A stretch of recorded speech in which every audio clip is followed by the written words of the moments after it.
We're going to be covering in this first short video is going over how the course is going to work, how we're going to structure the business, and how we're going to move into actually making sales, getting things set up, all of that. So yeah, let's get right into it. How does everything work? It might be a little bit contrary to what you had thought before, but we're not just going to be focusing on Amazon because that's the wrong way to go for the long term. What we're actually going to be focusing on is making income off of two e-commerce platforms, those being Shopify and Amazon. Why you'd want to do that, there's many reasons, and we're gonna get into them, but mainly you want to have as many channels of income as possible. So having those two main platforms providing you income, Shopify and Amazon, is a really secure way to get your e-commerce and online entrepreneurship going. So the main ideas we're going to touch on two. Again, it's going to be branding, which is more Shopify based, and it's going to be products, which is more Amazon based. And in branding, that covers visuals, off site, so off of Amazon sort of things. Branded stores are way long term than simple Amazon stores, and you also have complete ownership over brands. Products help you kickstart your store and kind of lay out the foundation of the future products that you'll be adding to the store and your inventory, all of those. So branding, off-site, and Shopify. So what does that mean? What do I mean by branding, right? When we talk about let me just go back. When we talk about branding here, it's not just the logos. It's not just brand names or branded packaging. That's all part of it, and that's all something that we're going to be going over and we can do. However, when we talk about branding, we're talking about more about customer values, relating with the customer, doing something that the customer can relate with, they want to keep coming back to, keep buying from you. And that's something that you have to do on Shopify. You can't do that on Amazon. So therefore, an Amazon brand or an Amazon business isn't long term, because the only proposition factor that you're going to be able to give your customer on Amazon is the price. You can have it lower priced and you can have better reviews. That's the only way. As soon as someone else comes out with the same product but cheaper prices and the same 5-star reviews, that's where your business is just going to go, because people are going to start buying from them. Why wouldn't they? It's the same product but cheaper. At that point, you hit cutthroat margins. The way to avoid cutthroat margins and kind of in a way you want to win over Amazon is by having a Shopify site that you have branded, that people start relating with, that there's value in, and they want to buy from there because maybe it supports a charity that they're passionate about. All these different things, and we're going to talk about branding in a separate video as well, and how to implement this branding into your Shopify store. Now I do realize I'm talking a lot about Shopify, but I do want to get it through that Amazon FBA is a great way to start. We're going to be making a lot of money on Amazon FBA, mainly because there's a huge audience that's already searching for these products. However, it's not long term. So although the first 5 months, the first year, you're making good income, if it all falls down the second year, then you kind of have to start over again, and that can be a really big hurdle or a burden to cover. If you have a Shopify store on the back that's also making money, that you're kind of driving the traffic from Amazon over to Shopify so that people start buying from your branded store, at that point you have two sources of income. So if one does dwindle and fall off, you still have a second source of income that's going strong, kind of giving you that space to start building another Amazon store, or however you want to keep building up.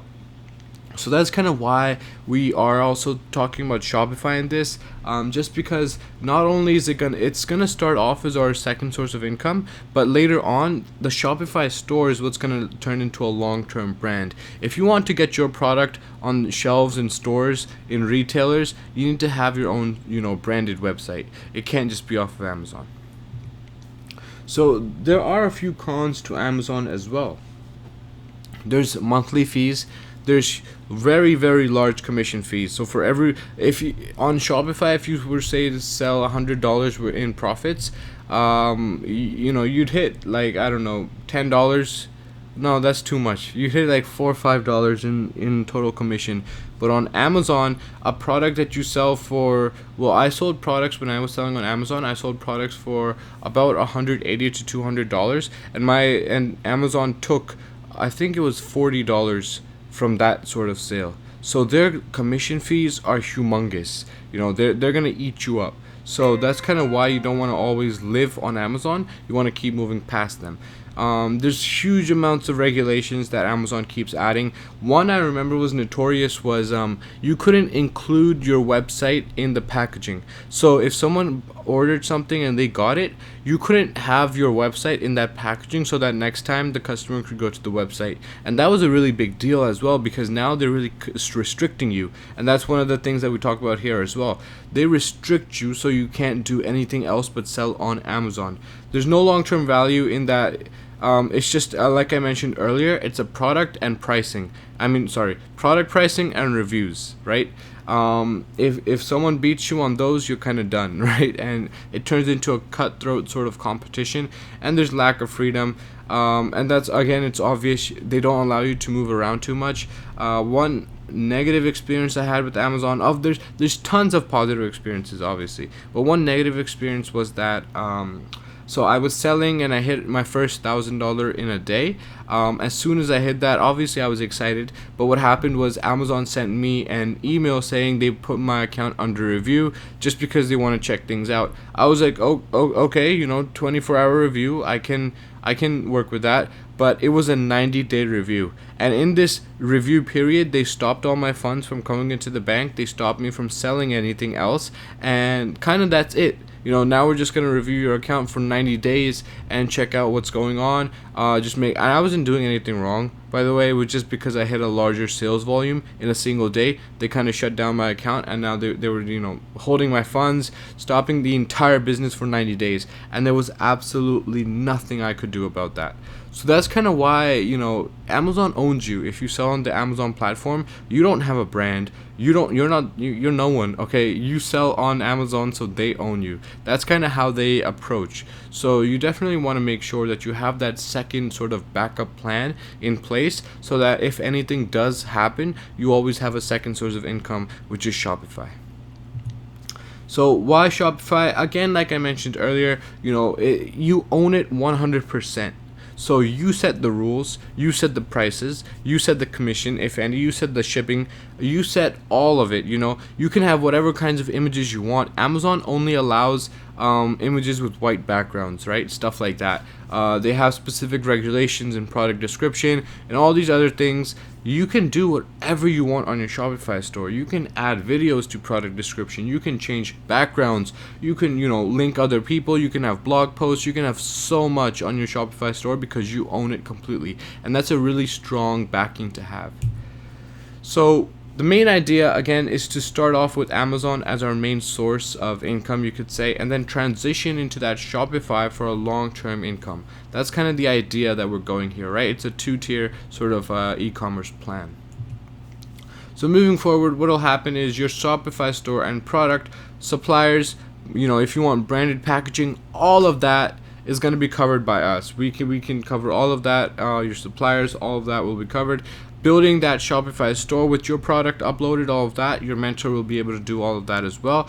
The Amazon storefront, just creating your account, all of those things will be covered by yourself by watching the guides. Then we bring the two together, right? You have this Shopify store that we're gonna build. You have all the products uploaded on Shopify, the premium themes, all of that's going to be done for you. And then what you're going to do is, or what we're going to help you do, is take the products off of the Shopify site and then kind of just copy them and paste them in Amazon. So then we have one uniform sort of business model that's on two different platforms, and that's just really powerful for us because then we have a backup as well. So that's kind of it, guys. In the next video, we're going to talk more about details on getting into accounts, talking with your mentor. And one thing I do want to mention before leaving is when you are with your mentor, you have to understand that mentors do have Amazon FBA businesses that they're running really well, but that also means they have their own e-commerce stores. So they have Shopify, Wix, Square, WordPress, all of these different sorts of they have a bunch of e-commerce stores, right? A few of our mentors also sell in retailers, so Macy's, Nordstrom, JCPenney, so they have a really good, robust sort of understanding of the business and how everything works. With that being said, you don't want to, push them. You don't want to be too pushy, because again, this is someone who's going to be mainly sticking with you throughout a lifetime. As long as you're online, they're going to be there for you, helping you out, doing all these things. So you want to make sure that you respect them, you respect their time. If you have an idea that maybe contradicts them, that's 100% fine and awesome that you're thinking out of the box now. But yeah, just let them know in a polite way. I've had people who come up and they're just like, you guys, you have no idea about what you're talking about, because all this, like, I've been doing this for years, you know what I mean? And all of the mentors have also been doing this for years. So you want to respect their time, respect their, time given to help you guys out. So yeah, that's because again, it's only better for you as well. If the mentor is someone you respect, and if the mentor also finds you friendly, you're both sharing ideas, you're coming up with new things. At that point, your mentor will be more willing to help you out, more willing to give you more hints, insight into how things work, and make sure your store is a success. But with that being said, guys, take it easy.